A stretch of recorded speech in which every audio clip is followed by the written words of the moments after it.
अस्सलाम वालेकुम। आज हम CS101 की असाइनमेंट नंबर 2 सॉल्व करेंगे और इसकी ड्यू डेट या लास्ट डेट 16 जून 2020 है। इसमें 2 क्वेश्चन गिवन है और 10 मार्क्स के ये क्वेश्चन है। सबसे पहले हम क्वेश्चन 1 को सॉल्व करते हैं। In CPU all arithmetic operations are performed in binary numbers, यानी हमारे पास जो CPU है उसमें तमाम ऑपरेशंस बाइनरी नंबर 01 में किए जाते हैं। Suppose you have all small CPU which is designed to perform an arithmetic operations using addition only. फ़र्ज़ किया कि हमारे पास एक ऐसा CPU है जो सिर्फ एडिशन ऑपरेशन ही परफॉर्म कर सकता है। You will explain how the following operations will be solved out by the CPU। हमने एक्सप्लेन करना है कि हमारे CPU में जिसमें सिर्फ एक ही ऑपरेशन है एडिशन का, उससे हम दिए गए ऑपरेशंस कैसे सॉल्व करेंगे, मल्टीप्लिकेशन, एडिशन एंड सब्ट्रैक्शन।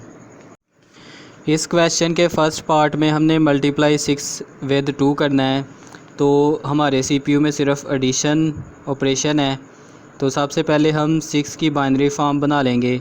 6 की बाइनरी फॉर्म बनती है 110। तो फिर हम 6 की जो बाइनरी फॉर्म है इसको 2 टाइम प्लस करेंगे, ऐड करेंगे, क्योंकि मल्टीप्लाई ऑपरेशन नहीं है। तो इनकी बाइनरी फॉर्म्स प्लस करेंगे तो ये आ जाएगा 110 प्लस 110 और प्लस करके इसका आंसर आ जाएगा 1100। अब ये हमने बाइनरी फॉर्म में एडिशन की है, तो देखते हैं कि अगर हम इसको डेसिमल नंबर में दोबारा चेंज करें तो क्या इसका आंसर 12 ही आता है। तो इसको हम चेकिंग के तौर पे लिखेंगे। Checking 1100 equal 1 multiply 2 power 3 plus 1 multiply 2 power 2 plus 0 multiply 2 power 1 plus 0 multiply 2 power 0 और ये आ जाएगा 8 प्लस 4 इक्वल 12। तो यानी हमारा ऑपरेशन चेक करने पर ठीक हुआ है। फिर हम इसका सेकंड पार्ट करेंगे, एडिशन ऑफ 7 एंड 3। 7 और 3 की एडिशन करनी है। तो पहले हम 7 की बाइनरी फॉर्म बना लेंगे। तो 7 की बाइनरी फॉर्म बनती है 1 1 1 और फिर 3 की बाइनरी फॉर्म बना लेंगे तो 3 की बाइनरी फॉर्म बनती है 1 1 और इनको फिर ऐड करेंगे। तो 7 की बाइनरी फॉर्म 111 और 3 की बाइनरी फॉर्म 11। इसको प्लस करेंगे तो इसका आंसर आ जाएगा 1010। तो इसको चेक करने के लिए कि क्या इसका आंसर 10 ही आता है, हम इसे डेसिमल फॉर्म में चेंज करेंगे। तो डेसिमल फॉर्म में 1010 की डेसिमल फॉर्म आएगी 1 multiply 2 power 3 plus 0 multiply 2 power 2 plus 1 multiply 2 power 1 plus 0 multiply 2 power 0। तो जिस टर्म में 0 है वो तो टोटली ही 0 हो जाएंगी। तो फर्स्ट टर्म का आंसर आ जाएगा 8 और थर्ड टर्म का आंसर आ जाएगा 2 और बाकी 0 हो जाएंगी। तो 8 और 2 10 आ जाता है, यानी इसकी चेकिंग पे हमें पता चला कि ये दुरुस्त हुआ है। अब हम थर्ड पार्ट करेंगे, सब्ट्रैक्शन ऑफ 5 एंड 4। तो चूँकि सब्ट्रैक्शन ऑपरेशन नहीं है, सिर्फ एडिशन है, तो इसलिए हम इसे लिख लेंगे 5 प्लस ब्रैकेट -4। अब दोनों की हम सेपरेट बाइनरी फॉर्म लिखेंगे। तो 5 की बाइनरी फॉर्म आ जाएगी 101 और 4 की बाइनरी फॉर्म हम डायरेक्ट नहीं निकाल सकते क्योंकि अब ये -4 डिजिट बन गया है। तो पहले हम सिंपल 4 की बाइनरी फॉर्म लिखेंगे। तो 4 की बाइनरी फॉर्म आएगी 100, लेकिन चूंकि ये पॉजिटिव 4 की है और ऊपर हमने जो -4 की निकालनी है। अब इस 4 की बाइनरी फॉर्म 100 में ये जो शुरू में 1 है ये साइन को ज़ाहिर करता है। अगर यहाँ पे 1 हो तो ये नेगेटिव को ज़ाहिर करता है और अगर 0 हो तो पॉजिटिव को ज़ाहिर करता है। ये चूँकि 1 है तो ये माइनस साइन को ज़ाहिर कर रहा है, जबकि हमने सिंपल 4 की बाइनरी फॉर्म लिखी है। तो हम अपनी तरफ से इधर एक 0 लगा लेंगे और 0 जो है वो पॉजिटिव को ज़ाहिर करता है। अब ये पॉजिटिव की बाइनरी फॉर्म आ गई है 0100, पॉजिटिव 4 की बाइनरी फॉर्म। फिर हम इसका फर्स्ट कॉम्प्लीमेंट लेते हैं। चूँकि नेगेटिव नंबर की बाइनरी फॉर्म लिखते वक्त फ़र्स्ट कॉम्प्लीमेंट और सेकंड कॉम्प्लीमेंट लेना पड़ता है। तो फर्स्ट कॉम्प्लीमेंट में हम इसकी सारे नंबर्स को उल्ट कर देंगे, यानी हमारे ऊपर बाइनरी फॉर्म आई थी 0 1 0 0, तो हम 0 को 1 में चेंज कर देंगे और 1 को 0 में, तो ये बन जाएगी फ़र्स्ट कॉम्प्लीमेंट के बाद 1 0 1 1। फिर उसके बाद सेकंड कॉम्प्लीमेंट लेना है, तो उसके लिए हम इस पूरी फॉर्म में फ़र्स्ट कॉम्प्लीमेंट से हासिल होने वाली पूरी फॉर्म में 1 ऐड कर देंगे। तो 1 जब ऐड करेंगे तो 1 और 1 2 हो जाएगा, इसका 0 लगेगा, 1 कैरी हो जाएगा। फिर 1 आगे कैरी वाला ऐड करेंगे तो फिर 2 हो जाएगा, फिर 0 लगेगा, फिर 1 कैरी, फिर 0 में 1 हासिल के तौर पे जाएगा तो 1 आ जाएगा और फिर 1 आ जाएगा। तो सेकंड कॉम्प्लीमेंट के बाद ये फॉर्म आ गई 1 1 0 0। अब हम 5 की बाइनरी फार्म और -4 की बाइनरी फार्म जो कि डबल कॉम्प्लीमेंट के बाद आई है उसको ऐड करेंगे। तो 5 की बाइनरी फार्म है 1 0 1 और -4 की बाइनरी फार्म है 1 1 0 0। तो चूँकि एक में 4 डिजिट हैं, एक में 3 डिजिट हैं, तो 5 की जो बाइनरी फार्म है उसके शुरू में 1 0 लगा लेंगे, उससे कोई फ़र्क नहीं पड़ता। अब हम इनको ऐड करेंगे तो हमारा आंसर आएगा 1 0 0 1। क्योंकि दोनों की बाइनरी फॉर्म्स 4 डिजिट पे मुश्तमिल थी, तो जब हमने इनको ऐड किया तो आंसर 5 डिजिट पे आ गया। तो फर्स्ट शुरू में जो 1 आ रहा है उसको हम निगलेक्ट कर देंगे और 4 डिजिट आंसर हमें हासिल होगा। तो ये आंसर आ गया 0 0 0 1।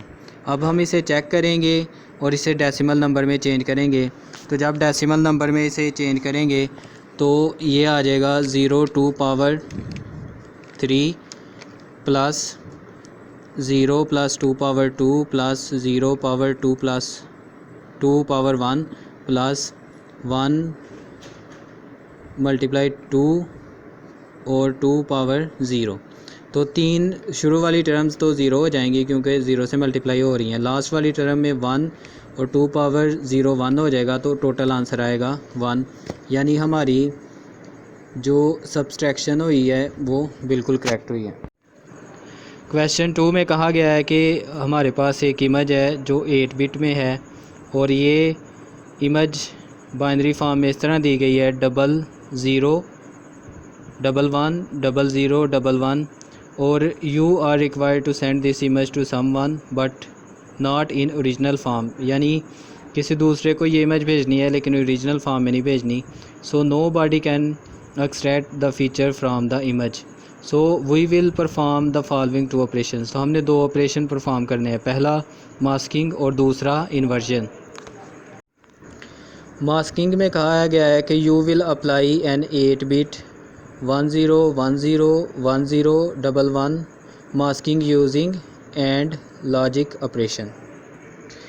तो इसके लिए हम पहले जो गिवन इमेज है उसको लिखते हैं 0 0 1 1 और 0 0 1 1 और फिर मास्किंग के लिए जो इमेज दी हुई है वो लिखते हैं 1 0 1 0 1 0 1 1।